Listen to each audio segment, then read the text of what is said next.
Today we'll be talking about resource considerations in projects. In fact, we have already dealt with cost, which is a major resource, and we have talked about time cost trade-offs, which is one of the most commonly used methods of dealing with resources as far as costs are concerned. But today we'll generalize our discussion to talk about resources in general, and we'll talk about resources like manpower, machines, and various other capital equipment which are necessary in the implementation of a project. And we'll see what kinds of special considerations are required to plan for various types of resources in a project. The first thing that we have to talk about really is talking about the construction of the resource profiles, which means that you would recall that we can start with a project network, and if we impose on the project network the activity times, it is very convenient to determine a project schedule by doing a simple forward pass and a backward pass, which can identify the early start and the late start schedules. This schedule, when depicted as a Gantt chart, would appear something like this. That means for each activity in the project, we can identify the time that that particular activity is going to be taking place. So we can in fact establish this kind of schedule. Now, it's quite likely that these individual activities, apart from cost, might require other resources for their implementation. Typically, these activities might require, for instance, manpower. They might require some special type of machines. They might require some special equipment. So if we want to now find out the manner in which we are going to be using that equipment, we will have to refer to this basic schedule. So what we can do is, for instance, from the basic schedule of activities, here we superimpose on this the activity resource data. So these figures here shown adjacent to each activity are not their durations. The durations, of course, are the length of these individual lines themselves. But these are, let us say, the manpower needed for accomplishing each of these activities. It may so happen that activity A1 requires 4 men, activity A2 requires 5 men, and so on. So we have this list of activity resource data which we now impose on the schedule. So if we do this, you can see from this particular example that during the period from 0 to here, 4 plus 2, 6 men are going to be needed. 7 men are going to be needed during this particular interval. Only 5 men are needed in this interval, and 3 people are going to be required in the entire interval from here to the project finish. So depending upon which activities are active at what particular point of time, what we can do is we can determine the resource usage profile. For this particular example, the construction of the resource usage profile, as we have seen, shows that we require 6 men in this particular interval, and then 7 men here, and then 5 men here, and then 3 men for the subsequent part of the activity. So this particular graph is called a resource usage profile. It shows the variation in the resources which is going to be needed to accomplish the schedule which we had required. So what we are trying to say here is that we are going to need 6 people in the beginning till this point in time, and then subsequently we are going to need 7 people up to here, and then there is a drop and we are going to need only 5 people during this particular period of time, and then again there is a drop, and so on. This information is vital to the planner, to the project manager, because it would help him to identify exactly what is going to be the resource requirement for the particular project. And moreover, if you are interested in hiring and firing manpower, it knows exactly, from this information, you know exactly how much manpower is required during what particular periods of time. So you have to make your provisions for hiring and firing appropriately. Similarly, if this is a capital equipment like cranes, you know when to hire how many, and so this particular information again is really very vital when you are trying to talk about the resource profiles. So when we are talking about resource considerations in projects, which is the theme of this lecture today, we are primarily concerned with the construction and the manipulation of these resource usage profiles. Now, before we go into the various kinds of procedures which are available for dealing with these resource profiles, it's worthwhile to make a distinction between renewable and non-renewable resources. And based on that, we would see how the methods available for dealing with these could vary. For instance, let's look at the concept of what we call non-renewable resources first. By non-renewable resources or consumable resources, non-renewable resources are those resources which are often referred to as consumable resources as well. If you look at the resource usage profile of a non-renewable resource, in this category we are basically concerned with the total resource consumption, which means if we are at time t here, what we are interested in is the total consumption, that is the area under the curve up to time t, really speaking. So as when the project ends at the final project duration, the total area would give us in fact the total consumption of the resource. For instance, if you talk about money, right, this is the rate of spending, and then maybe at the end of it you would know what is the total amount of money which has been spent, and we are actually interested in minimizing that particular total sum of money. So here our concern is primarily with the total area or the total consumption. So consumption is nothing but the area under the resource usage profile. On the other hand, if we look at non-renewable resources,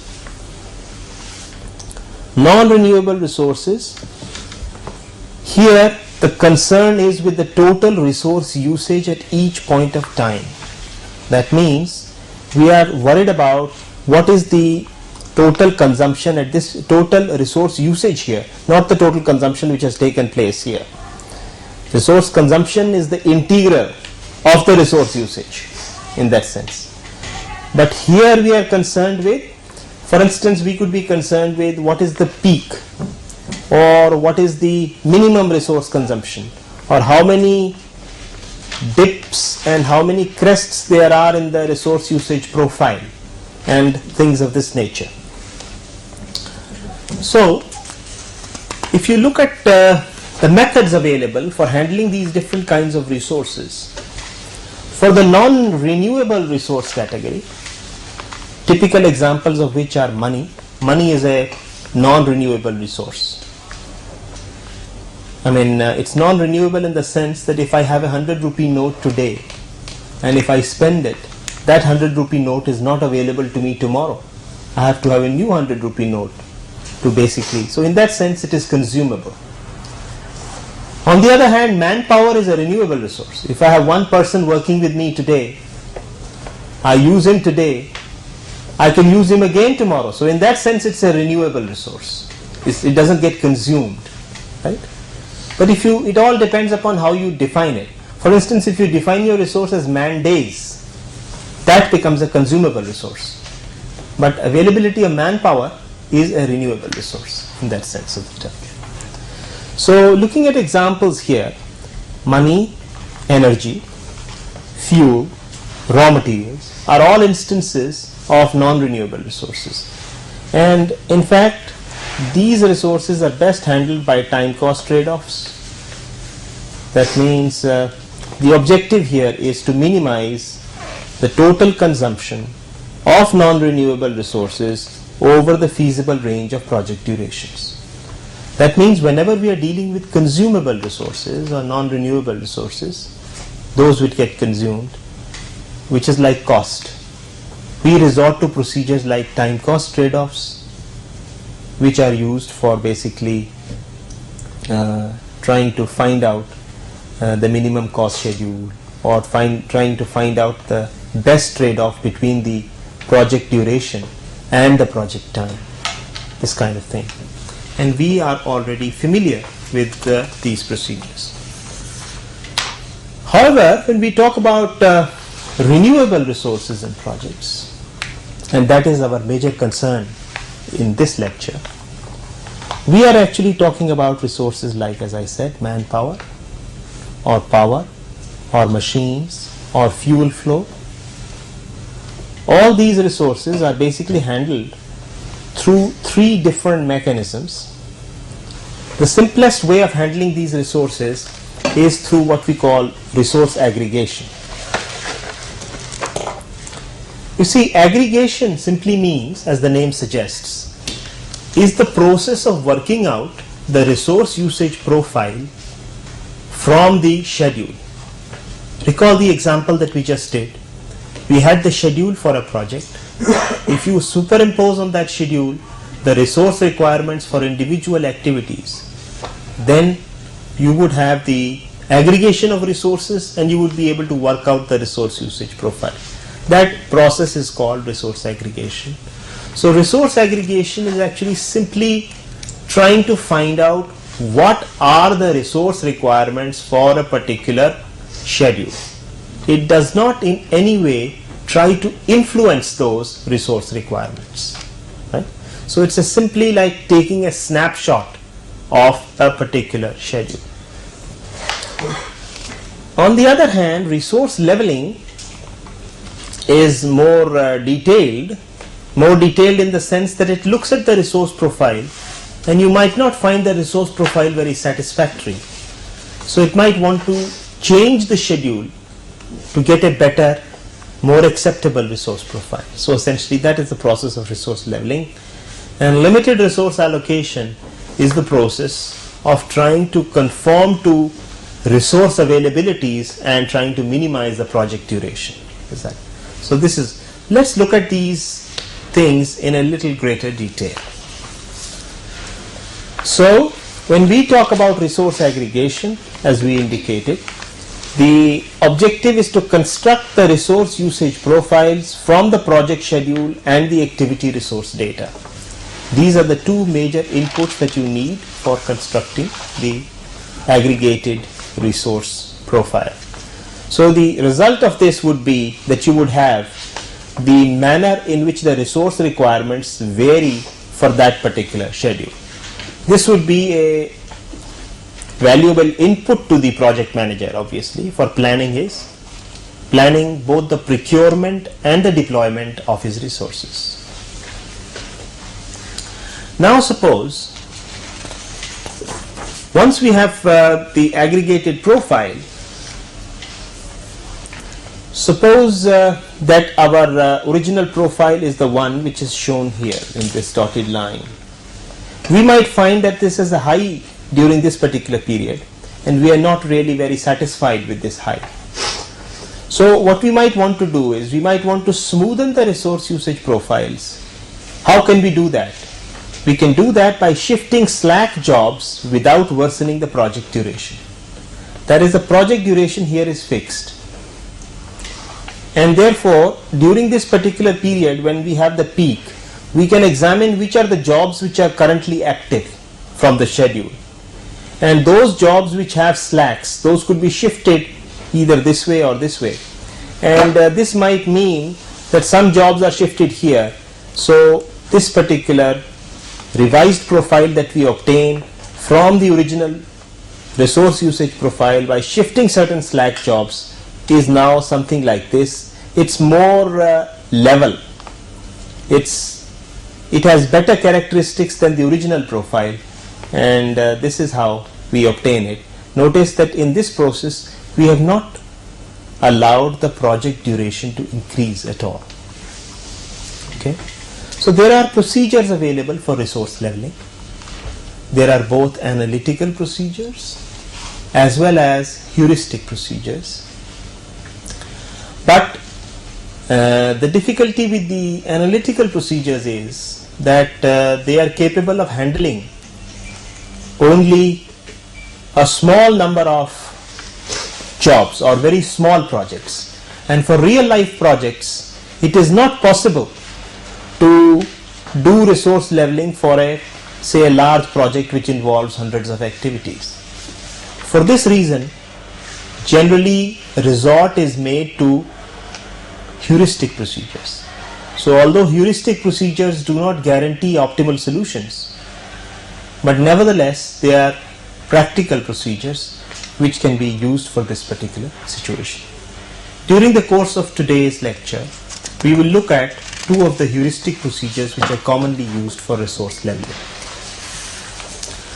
Now, talking about the third problem in resources, that is the problem of limited resource allocation, or the resource allocation problem as it is commonly called. You see, what may happen is that this was our original profile of resources. We went through a leveling process and we found that this was the leveled profile, this dotted line here after this, which was done in project duration T. But what may happen is that our resource might be limited to RL, which is this particular line here. So even the best leveled resource, which was having a peak somewhere during this period, could not be implemented because during this particular period from here to here, the resource requirements were exceeding the resource availability. So if our resource availability is so much, what do we do if we want to implement this particular schedule? Obviously, in a situation like this, what we would have to do is, we would have to delay some of the activities which are going on during this particular time period. Right? And once we delay some of those activities, in fact, some of these activities would be critical activities and we might be forced to delay those critical activities, which means that the project duration will tend to increase from T to Ti. That's significant.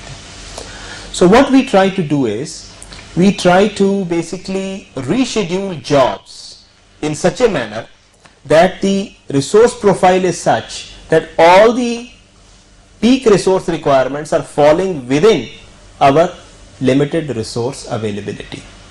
And in this process, we are trying to ensure that the increase in the project duration is in fact a minimum.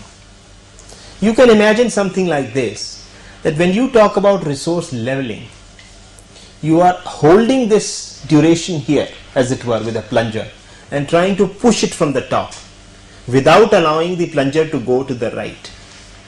That is what resource leveling is all about. But when even the best level resource does not meet your requirements and the resource peaks are higher than the resource availabilities, you have no option but to press it hard and allow this to increase slightly. So the limited resource allocation problem is to determine that schedule for which the increase in project duration is a minimum. This is the problem in limited resource allocation. Let us see how, for instance, these problems can be handled. For instance, look at a small network which has, this is a small network, a very interesting network because it brings out very dramatically how resource leveling could be done. It's an example that is constructed by Wiest to illustrate the basic notion of resource leveling. So here are the activities. The first number is the resource requirement and the second number is the number of days required for the job. Right? The resource requirement or the manpower requirement and the time required for each job. And this is shown for each of the jobs for this particular network in the AOA convention. This is shown here. Now if we take an early start schedule for this network,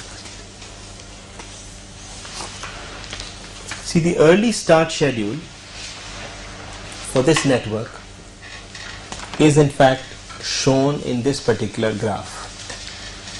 This is a time scaled graph, and what we are finding here is that the critical project duration is 11 days. The critical activities are these 6, 7, 2 and 1. In fact, 6, 7, 2 and 1, these refer to both the resource requirements, and also we can identify the activities by these resource numbers because no two activities have the same resource requirements.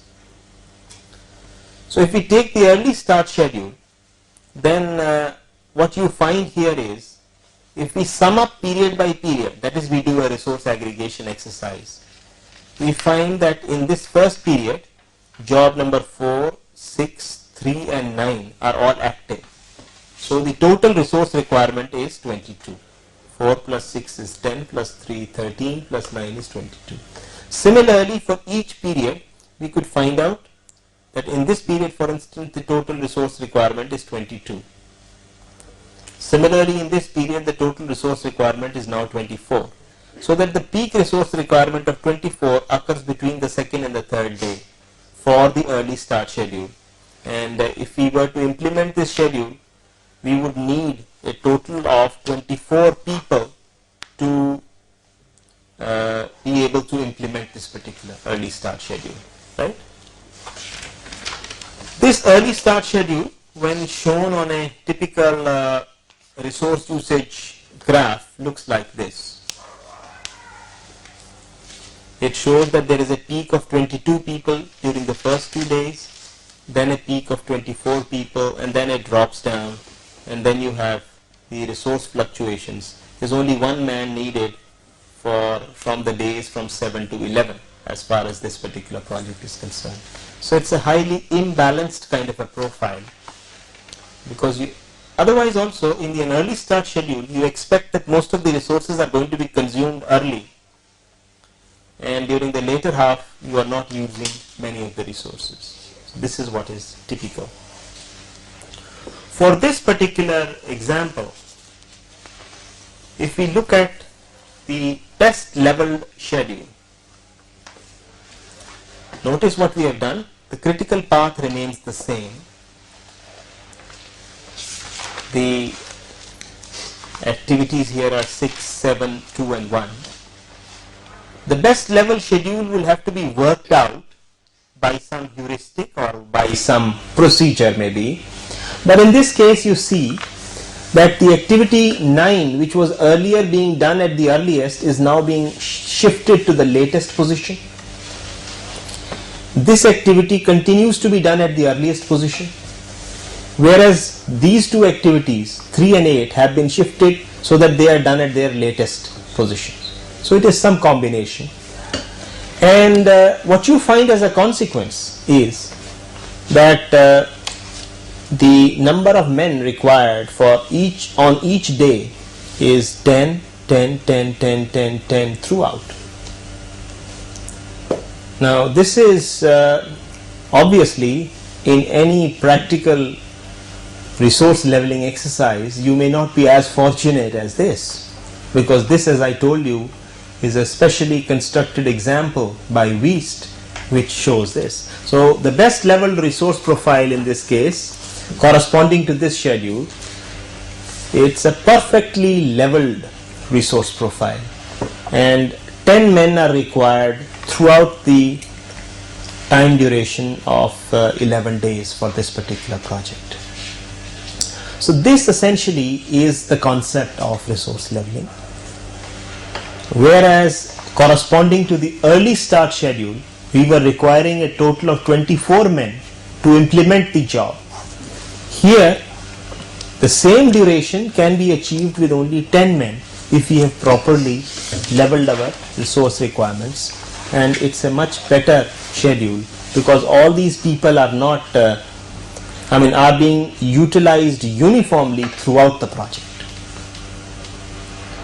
But if you follow the other case, you would have lots of costs of hiring and firing people, and you might even have difficulties in trying to recruit manpower for doing that kind of job.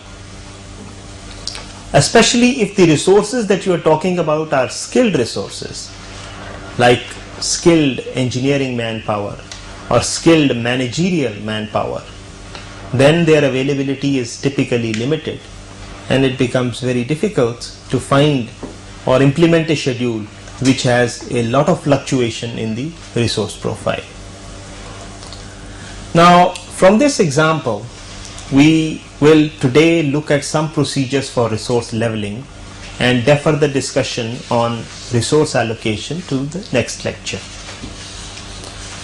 So, let's look at typically some of the major criteria which are involved in the resource leveling process. So let's look at the criteria in leveling. Different authors have suggested different criteria to be used for resource leveling. One of the most commonly used criteria is the peak level of the resource usage. The peak level of the resource usage means you look at the resource usage profile, and wherever is the maximum resource usage, you try to minimize that, and that is the objective, they say.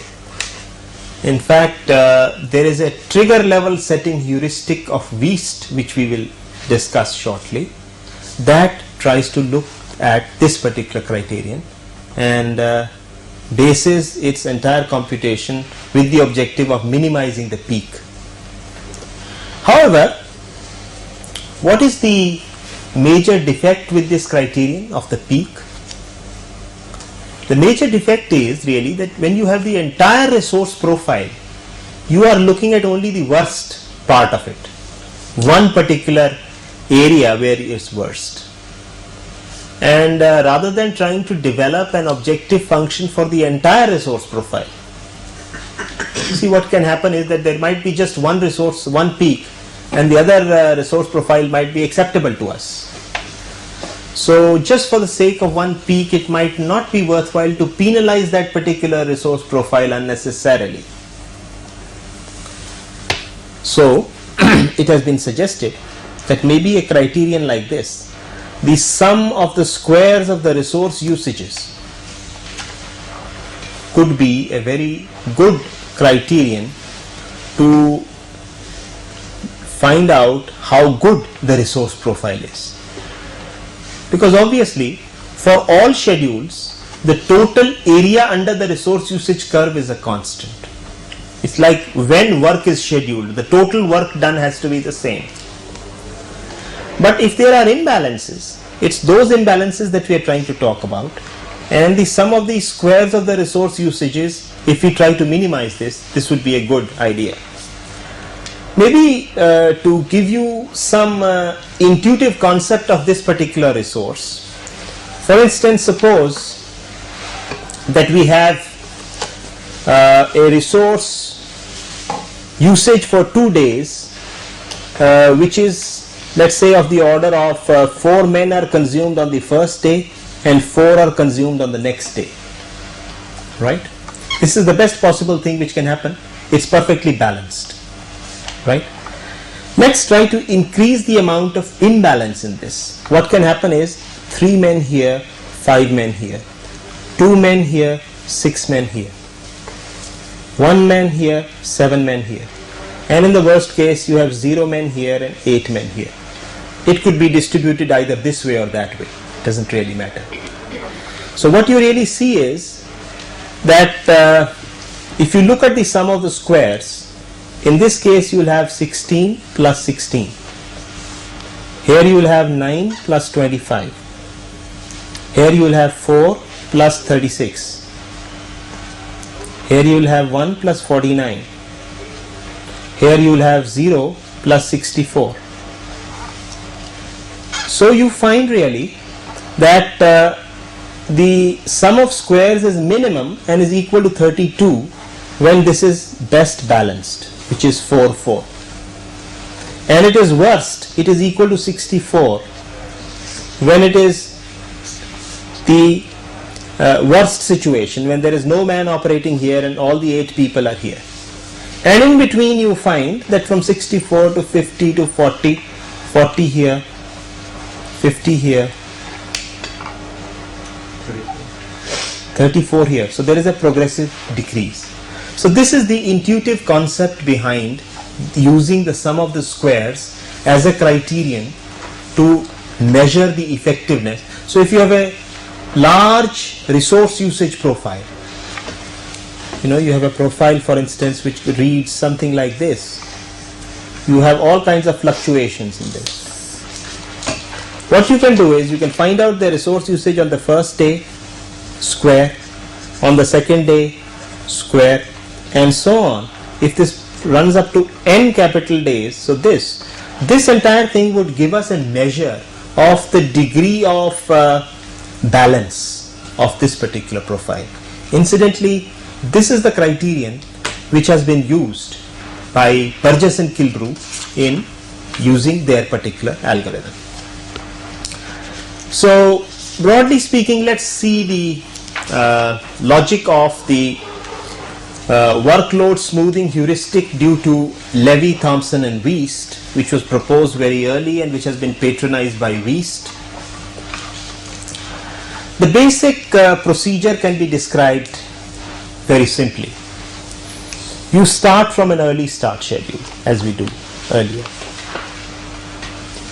And when you start from an early start schedule, corresponding to this schedule, you can work out the resource usage profile, just as we did. Once you have worked out the resource usage profile, you can know where the peak resource level is. And this particular heuristic identifies that peak and it starts to set a trigger level. That's what it does. It sets a trigger level 1 unit below the peak. That's what it does. So this is the basic idea in the whole procedure. A trigger level is actually a kind of a target, you can say. You are trying to reduce the peak of the resource usage profile by 1 unit at a time. And since you already have a peak which is a certain value, your target is now 1 unit below the peak. And then what you do is, you examine the jobs which are currently going on during that particular peak period. During the peak period. And what you try to do is, you try to shift those jobs to find a schedule that satisfies the trigger level. So if you find that there are a number of jobs who have enough floats so that they can be shifted beyond the peak, then those jobs could become candidates for shifting and you could reduce the duration of the peak, hopefully, right? So this is the general logic. So you're shifting jobs to find a schedule that satisfies the trigger level. If you cannot find, if this is not possible, if there is no schedule possible which satisfies this new trigger level, you would stop. That means the one particular schedule that you have is already the best schedule. Otherwise, you continue, and continue means you found a better one here. So you set your new trigger level 1 unit below and continue the process in this particular manner. One feature which has been introduced into this particular heuristic is the element of randomness. Randomness essentially means that you have to examine jobs which are going on during that particular peak period. So suppose there are k jobs going on, you call them A1, A2 and so on up to AK. You have the option of shifting any one job or a combination of jobs so that the peak is reduced. So which job you pick up, it can be done by a random process out of the available candidates. The advantage of randomness would be that when you run the program the next time, you can have a different solution. So if you run it maybe 20 times, you'll have 20 solutions and you can pick up the one which is the best. That is the basic advantage of this particular heuristic. Let us now look at the other heuristic. So in this heuristic, when we run the program again, is it possible that we get another solution? Means the first time the peak reduces by 10 minutes. Suppose we run it another time, then it reduces to 12 or 13 minutes. That's right, it can happen. Because Because of this element of randomness, what can happen is that the first time you run the program, you are able to reduce the peak from maybe 20 to 18. But the second time you run the program, you might be able to reduce it from 20 to 17, more, or even less, as the case may be. Because there is no guarantee of optimality in the entire procedure. What we are simply doing is examining the jobs which are going on during the peak period and making a list of those jobs which could be shifted. And in making that list, we are making sure of two things. Those jobs which have enough slack available with them so that they can be shifted beyond the peak, those are the jobs which should really be shifted. But it's not necessarily true that shifting those jobs will necessarily give you a schedule. Because what can happen is shifting one job from here to there could create a new peak somewhere else. And the advantage of the trigger level is that we don't want to exceed the trigger level at that particular point. So all schedules which give you peaks above the trigger level are actually ignored. And only if you find a solution which gets you a schedule below the trigger level, you store that solution. That's the basic idea. So this is a heuristic in which the objective function is to minimize the resource peak. The second heuristic that I'll briefly discuss with you is the Burgess and Kilbrew heuristic, which is actually an 8-step procedure designed to minimize the total sum of squares of the resource usage. So the objective function is to minimize the total sum of squares of the resource usage. And I already gave you an intuitive understanding of this particular objective. So it thus looks at the whole profile and not just the peaks, this particular procedure. And in case of multiple resources, the most important resource is considered first, followed by the next, and so on. For instance, you have two resources like skilled manpower and cranes. If you think skilled manpower is more important, then apply the heuristic with first the skilled manpower and then, keeping that as constant, try to work up the cranes. So I'll briefly go through the steps of this particular procedure so that you have an idea. The starting step or the initialization step simply looks at basically listing project activities in order of precedence. In fact, as you know, any topological ordering of the activities of a network is will give you the activities in order of precedence, and therefore this ordering is not unique. So in order to pick up a specific ordering, what these people have done in this particular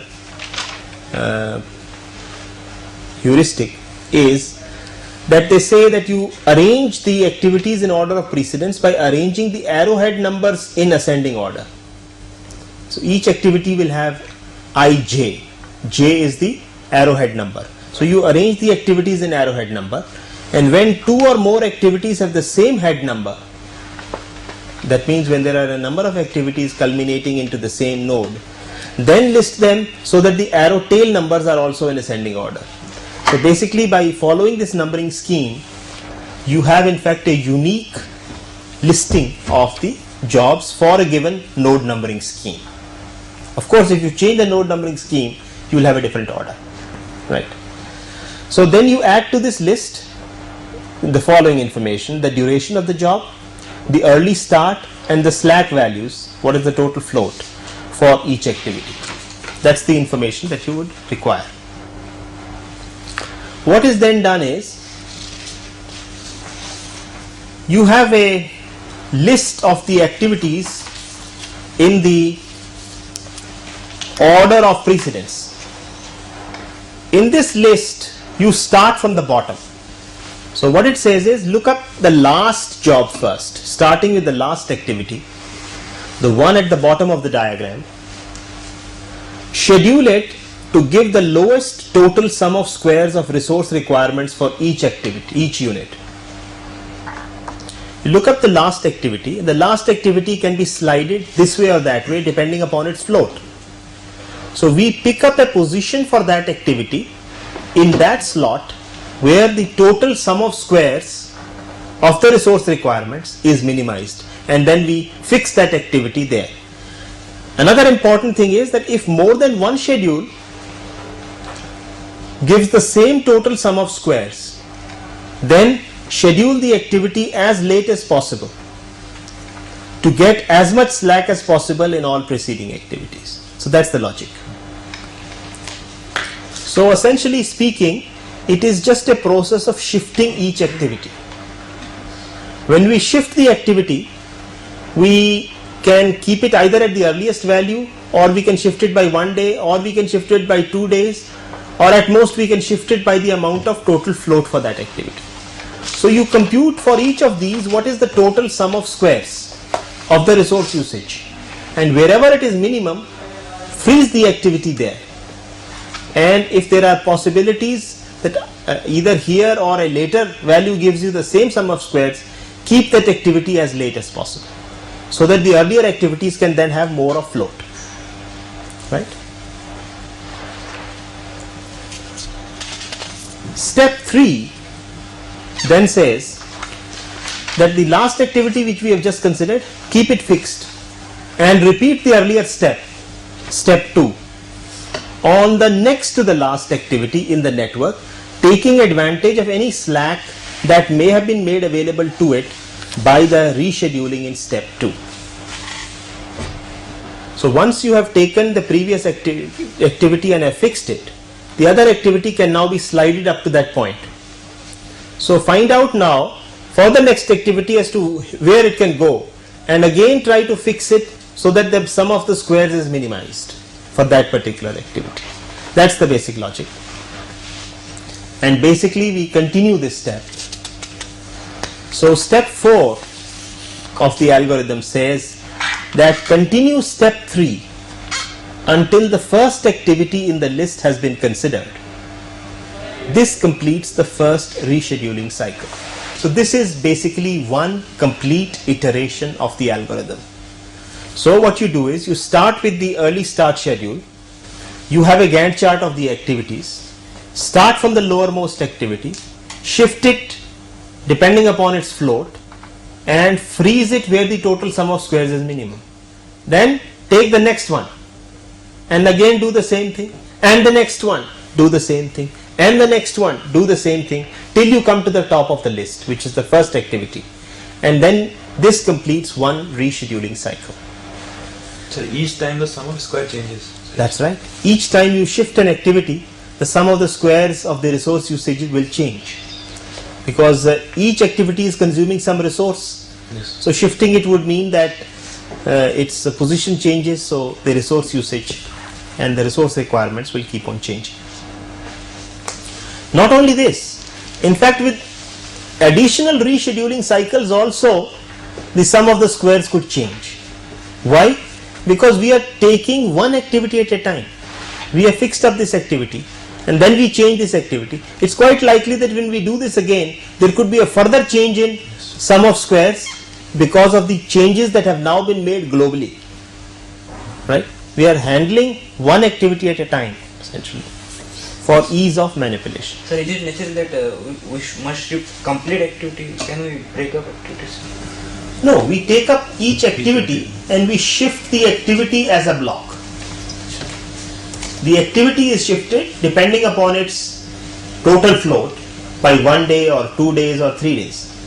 What you are probably referring to is the process of splitting the activity. Yes, sir. If there is a possibility of splitting the activity, then you can use the same algorithm.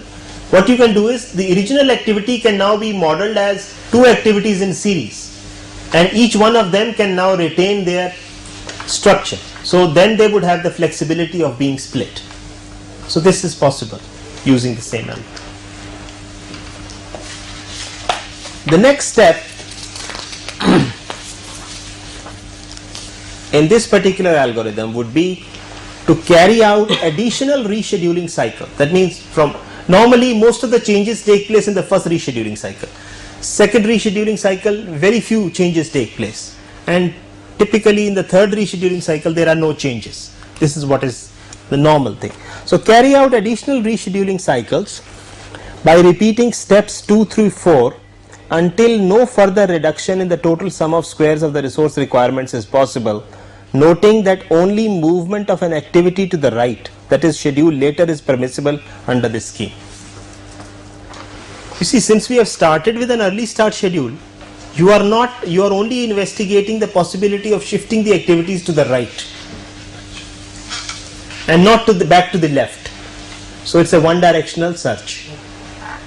And you might have shifted it by 2 days, the total float is 4 days. So in the subsequent rescheduling cycle, you will again investigate the possibility of shifting the activity only by 2 additional days and not by the whole amount. So the subsequent rescheduling cycles would in fact reduce the amount of shift that is possible for each activity, right? So you continue this for the things till there is no further reduction in the sum of squares of the whole activity. So how to find out that now no reduction is possible? No, you know the first rescheduling cycle, you calculate the sum of the squares at the second rescheduling cycle. If it is lower, then you go for the next one. If you find it is the same as the previous one, then you know, then you would stop.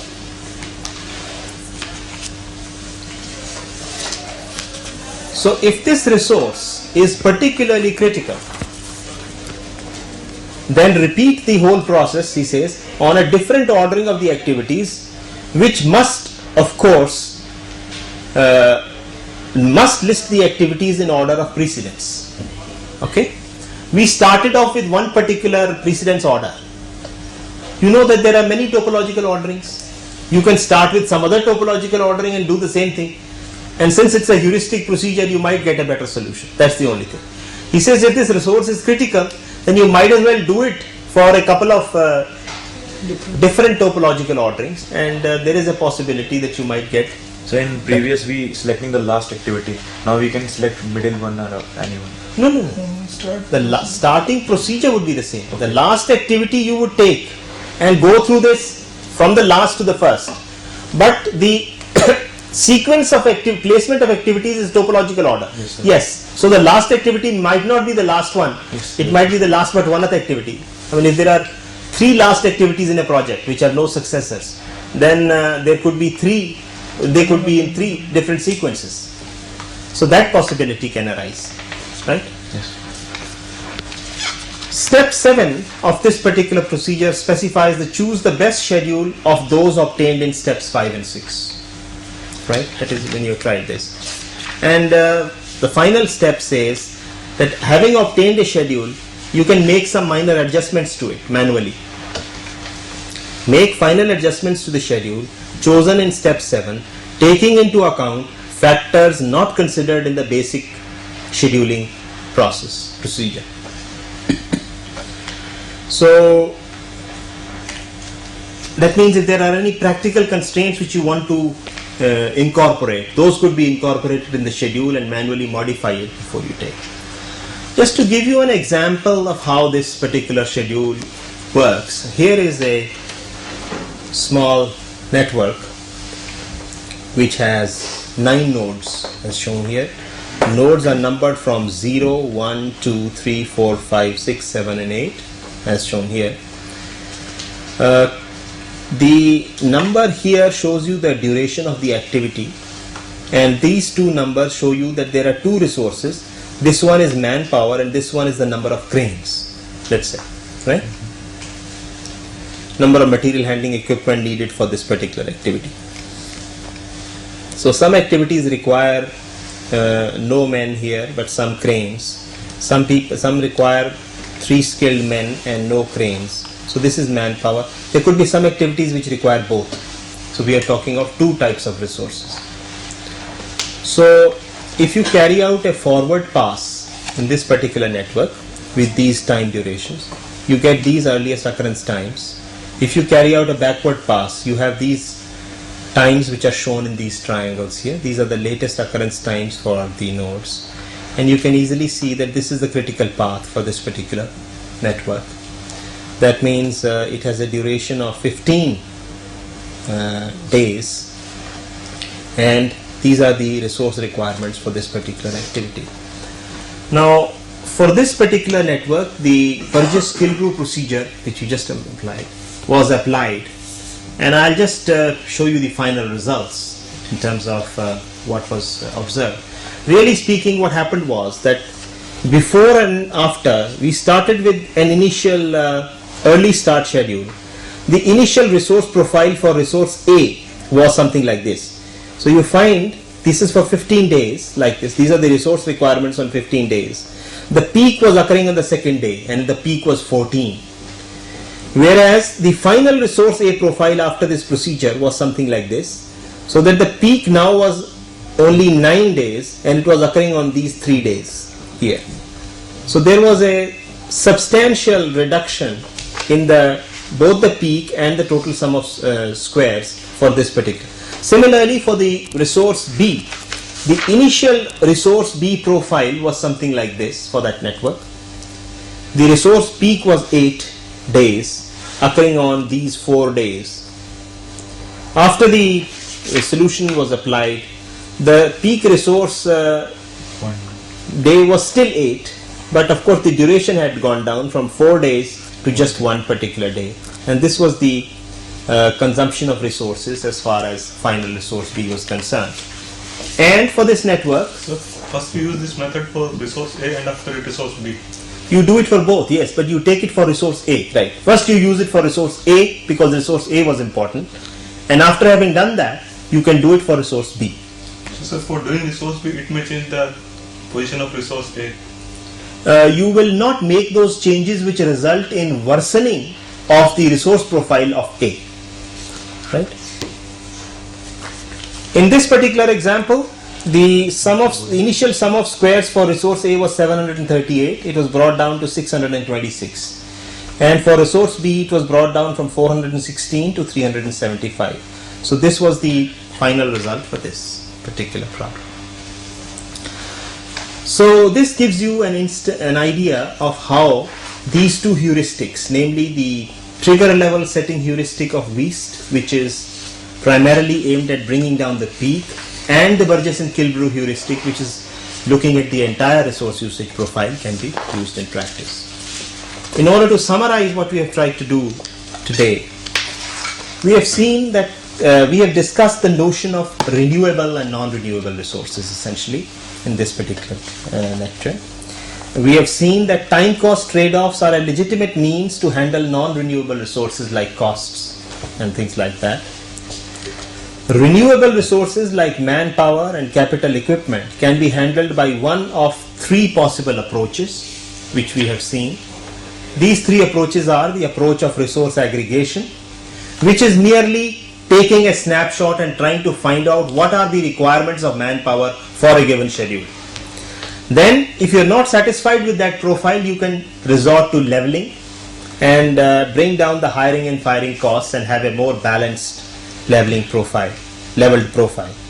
And the third technique for dealing with these renewable resources is limited resource allocation. Heuristic procedures for leveling were presented. We looked at 2 such procedures, and a sample problem was solved using the Burgess and Kilbrew heuristic. Thank you.